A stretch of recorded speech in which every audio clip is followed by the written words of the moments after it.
Agora a gente vai para o nosso assunto do dia, que é a apneia e os cuidados com o sono. E eu recebo aqui no estúdio Thaís Crosari, que é presidente da Associação Brasileira de Odontologia do Sono. Boa noite, Thaís. Boa noite. Obrigado pela sua participação. A honra para mim.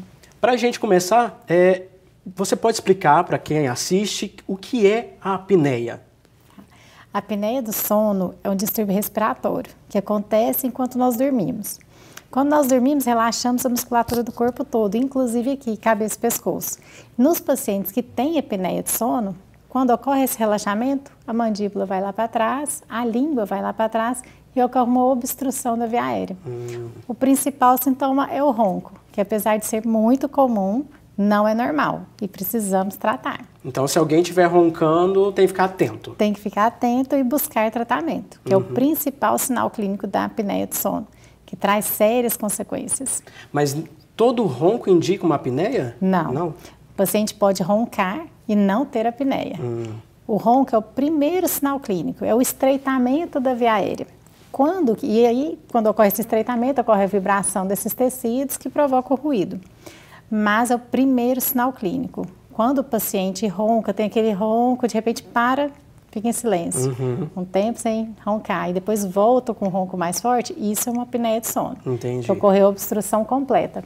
Falta oxigênio, a queda do oxigênio no sangue faz a pessoa despertar. O paciente fica ciclando dessa forma a noite toda. E até a pessoa que dorme com alguém que tem apneia até se assusta com isso, né? Porque assusta, com certeza. Para de respirar, né? Sim. Então tem que ter esse cuidado, tem que ficar alerta. O paciente que tem apneia, ele fragmenta, né?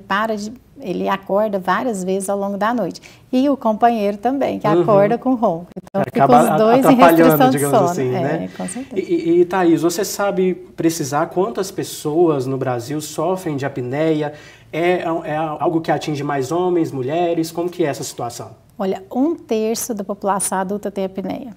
1 em cada 3. Então é muito comum. Ela é mais prevalente em homens. Então, uma mulher para cada 4 homens. Mas a mulher, quando chega na menopausa, aumenta também os riscos de ter apneia de sono. Então, 1/3 da população adulta tem apneia. E por que os homens? Tem algum dado assim? É por conta de cigarro, maus hábitos? Não. Metabolicamente também, mas anatomicamente. O homem ele é mais susceptível pela anatomia da via aérea e também pelas questões hormonais. As mulheres são protegidas pelas questões hormonais também. Entendi. E o tratamento, como que é feito? Olha, o padrão ouro de tratamento, o principal tratamento é uma máscara, que ela é presa aqui no nariz, parece uma máscara daquela de inalação, só que ela fica bem firme no nariz e ela joga uma pressão de ar. E essa pressão de ar desobstrui a via aérea. Esse é o principal tratamento. Mas existem outras formas terapêuticas, como a abordagem da odontologia, que é um aparelho que ele é feito sob medida para as arcadas dentárias, então ele apoia sobre os dentes e faz com que, a hora que o paciente dorme, que relaxa, não permite a mandíbula ir lá para trás. Então ela segura o queixo aqui na frente, ou então a gente puxa o queixo um pouquinho para frente, traz a base da língua e desobstrui. Aí o paciente deixa de roncar e deixa de ter apneia de sono. Ou seja, a apneia também está ligada aos dentes, né? Com certeza. As características craniofaciais é um dos principais marcadores que levam à manifestação da doença. Entendi. Para a pessoa que está ali na dúvida, eu citei a questão de ter um companheiro ali do lado, uma companheira, e quem dorme sozinho, como perceber esses sinais? Sonolência, cansaço. Às vezes o paciente chega e fala assim, Thaís, eu durmo super bem, aonde eu encosto eu durmo. Isso não é normal, isso é uma sonolência excessiva. Então, o paciente tem que ter uma que a gente chama de latência para o sono. Deita, demora um pouquinho para pegar no sono.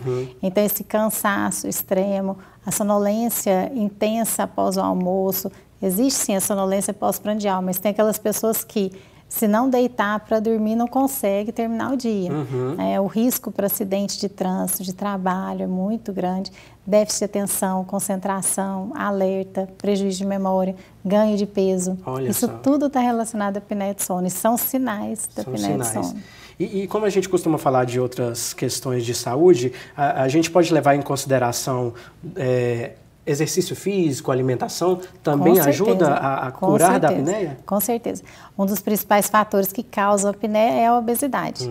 Então, sim, está fortemente relacionada à apneia do sono. É uma questão de equilíbrio anatômico. Se eu tenho uma estrutura esquelética boa e uma pessoa magra que tem pouco tecido mole, eu tenho uma menor chance de ter apneia do sono. Mas eu posso ter uma estrutura esquelética pequena, arcada pequena, e a pessoa, mesmo sendo magra, ter apneia do sono. Entendi. Da mesma forma, eu posso ter uma pessoa que tem arcada dentária, estrutura esquelética ok, mas com ganho de peso, com obesidade, invade o espaço da via aérea, causando, então, a maior propensão. Então, a perda de peso com certeza diminui os riscos para ter apneia. Entendi. E se eu falo para você que a apneia de sono, ela fragmenta o sono, deixa a pessoa mais cansada, então ela tem menos ânimo de fazer atividade física. Então vira um ciclo vicioso. Pessoa que dorme mal tem menos disposição para fazer atividade física também. Entendi. Atinge crianças também? Atinge crianças também. Atinge crianças também. E é muito interessante, porque o adulto, um dos principais sinais, além do ronco, é a sonolência excessiva. A criança também se sente sonolenta, só que ela entende assim, se eu parar, eu vou dormir. Então ela fica hiperativa.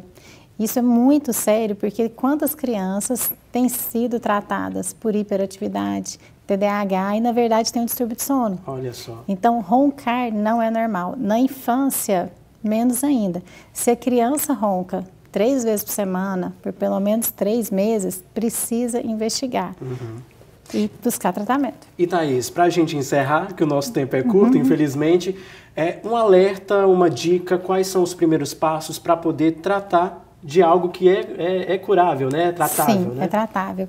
Até a UFO agora inaugurou recentemente 2 leitos de polissonografia. É o primeiro laboratório de sono no SUS do estado de Minas Gerais, então é um grande ganho aí para a nossa comunidade.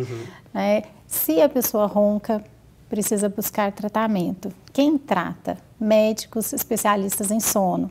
As principais áreas médicas afins, otorrino, pneumologia, cardiologia, que estão relacionadas às comorbidades que a apneia do sono traz.